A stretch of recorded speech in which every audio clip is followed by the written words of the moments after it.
Hey, Warrior Saints! Welcome to our Crucifixional live stream. Father Chris here, glad to have you beautiful people with us on this glorious Monday. I think a lot about things that are going on in the world around us because it's the world we have to live in. And our job as Warrior Saints is not to destroy or even disparage the things of the world, but to learn how to interact, to live our lives appropriately according to God's commandments. That's really what it means to be a Warrior Saint. Remember, is to put our will aside so we can make room for God's. As I read scripture, I come across this crazy beautiful story in Genesis chapter 11, verses 1 through 9. And it is, probably you know, the story of the Tower of Babel.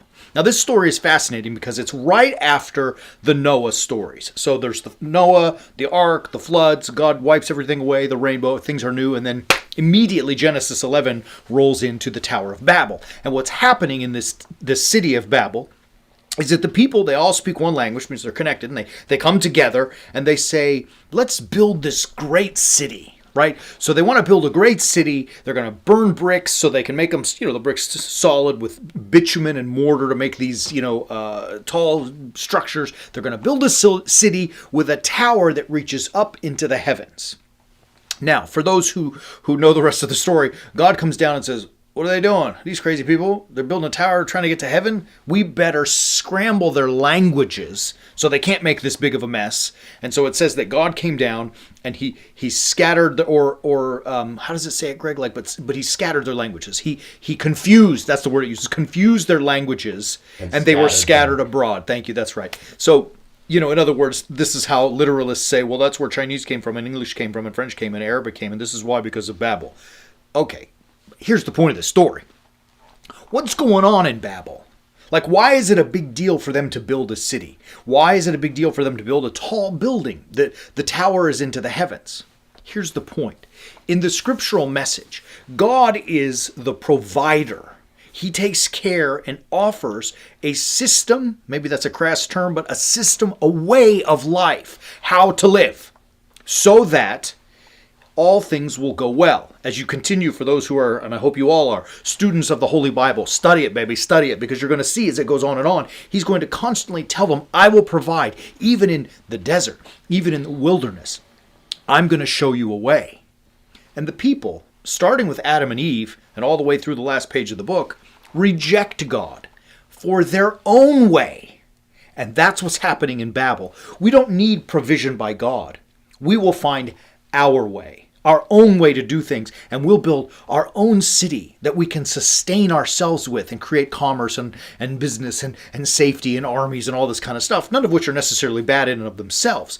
And we'll build this beautiful tower that's going to lift us up into the heavens so that we might ourselves have access to the divine. We don't need to deal with this God fella, right? Do you see what's happening there?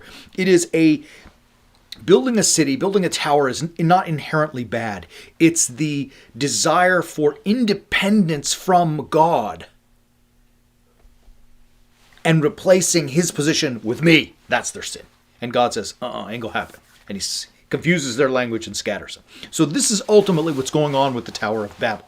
It is to say that those people were looking to find themselves as a reference so that what they said could be morality.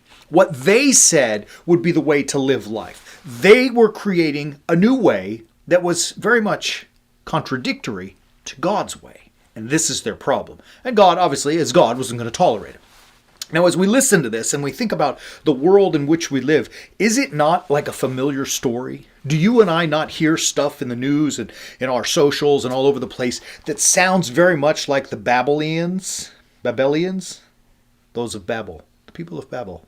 Babylonians. Those people who were trying to find themselves as a reference. Do we not see that happening in the world ourselves? Do we not hear that in all of this kind of progressive mentality and things that's going on out there where everybody's trying to push and question and look at things differently? I often wonder, what are we doing? I mean, what are we really doing? And I think the question is, or the answer to that question is, that we are positing ourselves as, listen to my words, this is tough, the reference for the new morality, the reference for the new way of living life, the reference for the way things should be and are.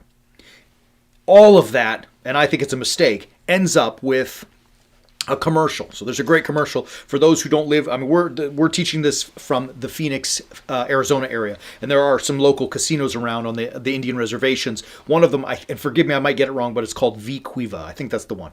At any rate, is that the one? At any rate, they're advertising. They're burgeoning and growing casinos, and one of them has a guy that comes out. He's nice, sharp suit, good haircut, and it's beautiful background. They show pictures of the casino, and his slogan is "You do you."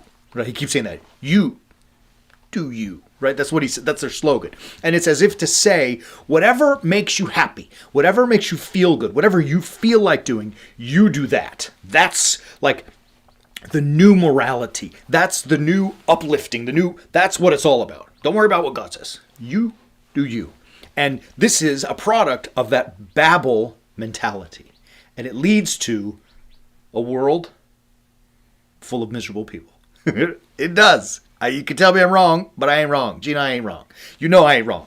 It leads to a world of miserable people. And we see that all over the place. And tomorrow we're going to explore the idea, like the fruit of that you do you mentality, how it manifests itself in an attempt to replace the church with a secular morality. Sounds kind of like Babel. With that being said, you are not alone in your fight through the landscape of this chaos that's going on out there, this you do you world. You have brothers and sisters in the Warrior Saints movement who are fighting with you and are willing to help you all the way through that. And you can find it at warriorsaints.org. It's right there. When you get there, you can find a book. You're going to find our Becoming Men series, and you're going to find The Way of the Warrior Saint, our subscription library that's going to help you as you fight through all this kind of stuff. You cannot wait. Click it. Get it. We got 2 new members and the last couple of days. Oh my God, we thank you guys, all of you beautiful people. Those who continually join, we're so thankful. We love you all. We'll be back tomorrow to talk about Babel. Till then, keep walking on the way of the Warrior Saint.